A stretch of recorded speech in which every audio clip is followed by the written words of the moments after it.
আসসালামু আলাইকুম। কেমন আছেন বন্ধুরা? আশা করি ভালো আছেন। আজ আমি একটি নতুন রেসিপি নিয়ে আসছি।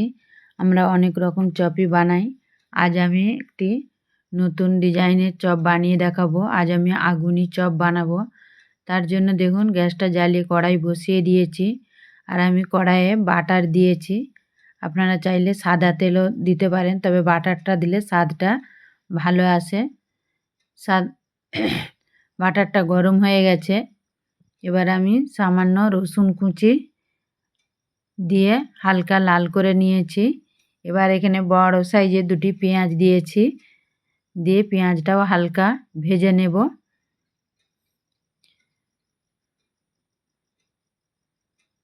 আপনারা সব কিছু নিজেদের পরিমাণ অনুযায়ী দেবেন। আর এই চপেতে মশলাও খুব অল্প পরিমাণ মশলা দেওয়া হয়, একদম হালকা মশলাই এই চপটা তৈরি করা হয়। আর এখানে আমি দুটো গাজর কুচি কুচি করে নিয়েছি, গ্রেট করে নিয়েছি। গ্রেট করা গাজরটা দিয়ে দেব, দিয়ে আবারও হালকা ভেজে নেব।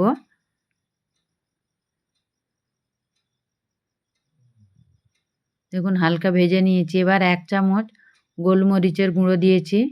কালো গোলমরিচের গুঁড়োটা আমি দিয়েছি। আপনারা চাইলে লঙ্কা কুচিও দিতে পারেন। যারা ঝাল পছন্দ করেন তারা এর সাথে লঙ্কা কুচিটাও দেবেন, তবে গোলমরিচ গুঁড়োটা দেবেন, তার সাথে লঙ্কা কুচিটা দেবেন। আরও অল্প নুন দিয়েছি স্বাদ অনুযায়ী, দিয়ে হালকা নেড়ে আমি এটা চাপা দিয়ে রাখবো 1 মিনিটের জন্য। 1 মিনিট পর ফিরে আসছি। দেখুন আমার গাজরগুলো সেদ্ধ হয়ে গেছে। আর এখানে আমি আলু সেদ্ধটা দেখাইনি বন্ধুরা। দেখুন এখানে দুটো আলু সেদ্ধ করে ম্যাশ করে নিয়েছি। এবার আলুগুলোর সাথেই আমি এই গাজরের মিশ্রণটা দিয়ে দেব। এই পর্যন্ত ভালো লাগলে বন্ধুরা লাইক, কমেন্ট ও শেয়ার করবেন। যারা আমার চ্যানেলটি এখনও সাবস্ক্রাইব করেননি করে দেবেন। পাশে থাকা বেল আইকনটি ক্লিক করে দেবেন, যাতে করে কোনো ভিডিও আপলোড করার সাথে সাথে নোটিফিকেশনটা আপনাদের কাছে পৌঁছে যায়। এবার এখানে আমি চাট মশলা দিয়েছি, 1 চামচ চাট মশলা।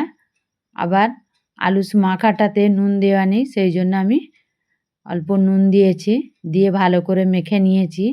আর এখানে চালের গুঁড়ি দিয়েছি কিছুটা, আতপ চালের আটা দিয়েছি, সেটা স্কিপ করে গেছে বন্ধুরা, আপনারা দিয়ে নেবেন। দিয়ে এইভাবে গোল গোল আকারে আমি শেপ দিয়ে নেব। দেখুন আমি কিভাবে দিচ্ছি, এভাবে শেপ দিয়ে আমি পুরো সবগুলো তৈরি করে দেখাচ্ছি। দেখুন আমার সবগুলো তৈরি করা হয়ে গেছে। এবার এটি ব্রেড ক্রাম্বসে কোট করে নেব।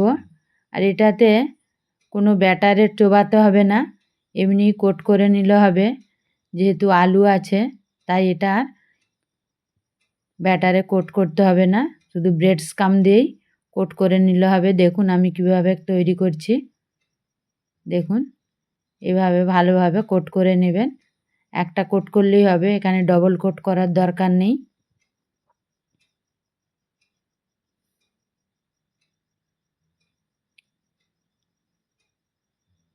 দেখুন আরও একটা তৈরি করে দেখাচ্ছি আমি আপনাদের। হাতের দিকে দেখবেন, তাহলেই বুঝতে পারবেন যে আমি কিভাবে কোটটা করছি। এভাবে সবগুলো কোট করে আমি আপনাদের ফিরে এসে দেখাচ্ছি।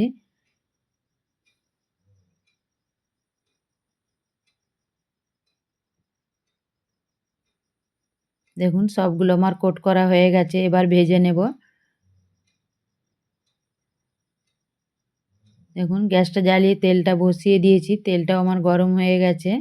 এবার একে একে চপগুলো ভেজে নেব। একবার হলেও ইফতারিতে এইটা চপটা তৈরি করে দেখবেন বন্ধুরা, খেতে দারুণ হয়।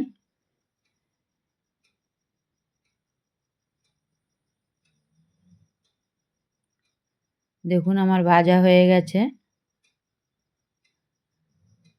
আর এটা হাই ফ্লেমেই ভাজবেন। দেখুন হয়ে গেছে আমার ভাজা, এবার তুলে নেব।